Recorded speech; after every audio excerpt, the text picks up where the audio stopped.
The Oscars were on Sunday. Conan O'Brien was the host. He did a pretty good job. I mean, I like Conan, so I was probably going to like it no matter what. Um, they opened with the two ladies from Wicked. I had Ariana Grande sing Somewhere Over the Rainbow.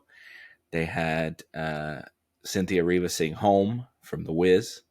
And then the two of them came back on together to finish out with Defying Gravity, like a shorter version of it. And of course, Cynthia Erivo killed it, and they both sounded really good together.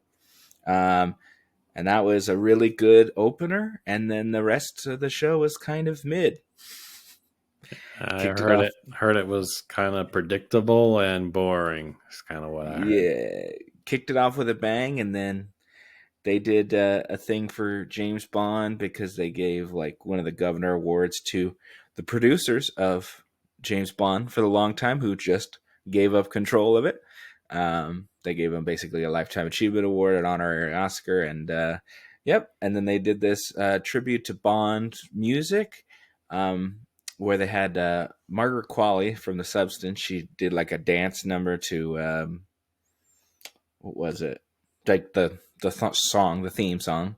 So that was cool. And then they brought out three singers, Lisa, Doja Cat, and I can't remember the last one. Ray, I think is her name. And they were all. Lisa was clearly lip syncing, singing Goldfinger, and then Doja Cat was bad and butchered Diamonds Are Forever.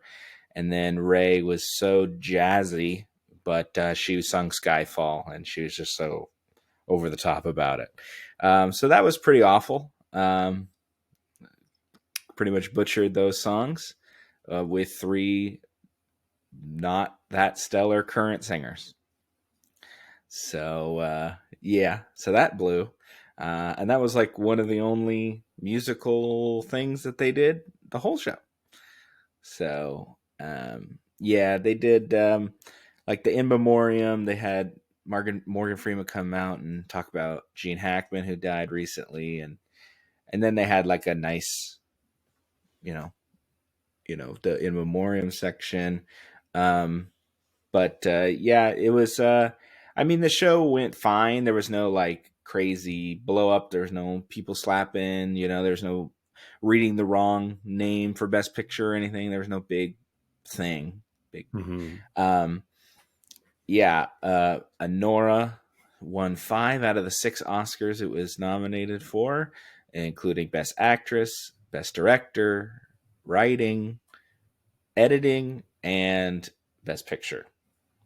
So Nora won Best Picture, even because it pretty much won all the precursor awards, the Directors Guild, the Writers Guild. It won the PGA, the Producers Guild.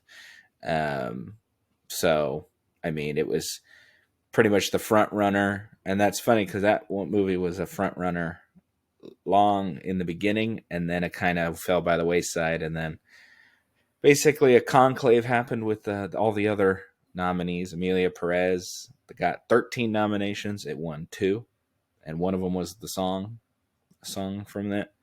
And Best Supporting Actress, Zoe Saldana won.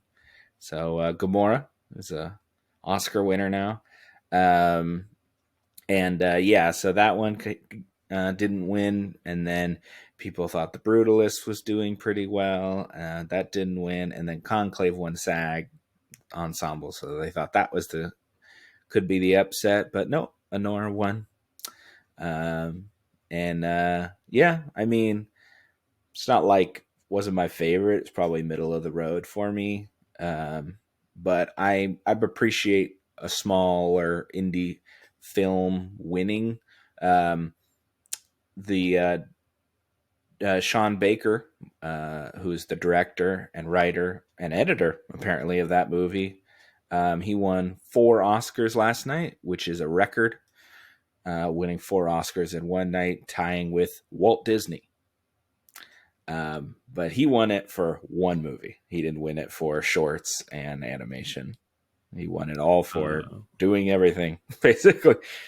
Yeah. So, and he's like an indie darling director. So they basically gave him his flowers after several movies that people enjoyed. So it's good for him. Let me see. Dune won a couple for visual effects and sound. Wicked won for costume and production design. Won a couple. But Anora was the biggest winner with 5 Oscars. It was like you know, Anora won 5, The Brutalist won 3, and then the other ones won like 2, like Conclave and Amelia Perez. So it was pretty even spread until we got to like the major awards when Anora won.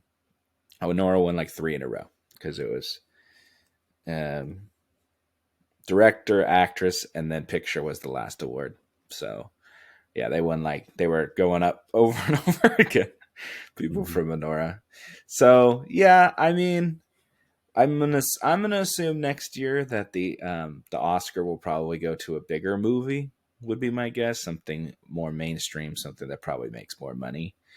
Um, I mean, Oppenheimer won last year and it made a lot of money, but I think that was more. That was still kind of like artsy movie. I feel like the next one will be like a more mainstream movie. Um, and I think we'll see what happens. Maybe Wicked 2 can do something because that comes out this year. I Maybe think that'll. now it'll be better than the first one. We'll see. I don't know. I mean, there's more. There's definitely more resolution in the second one than the first one because it's the second part of the musical. So, True. and they got.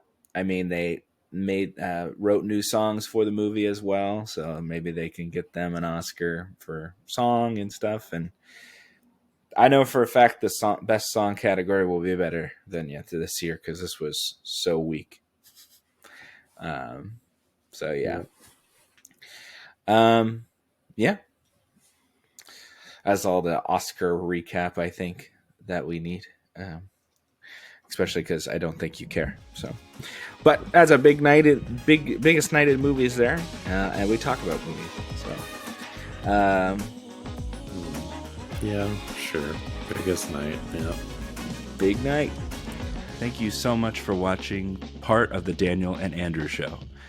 Please like, comment, and subscribe, and hit that bell so you never miss a notification of a brand new video. If you don't like looking at our faces, no problem. There's always a full audio version of the podcast wherever you find your podcast. Thanks, and enjoy.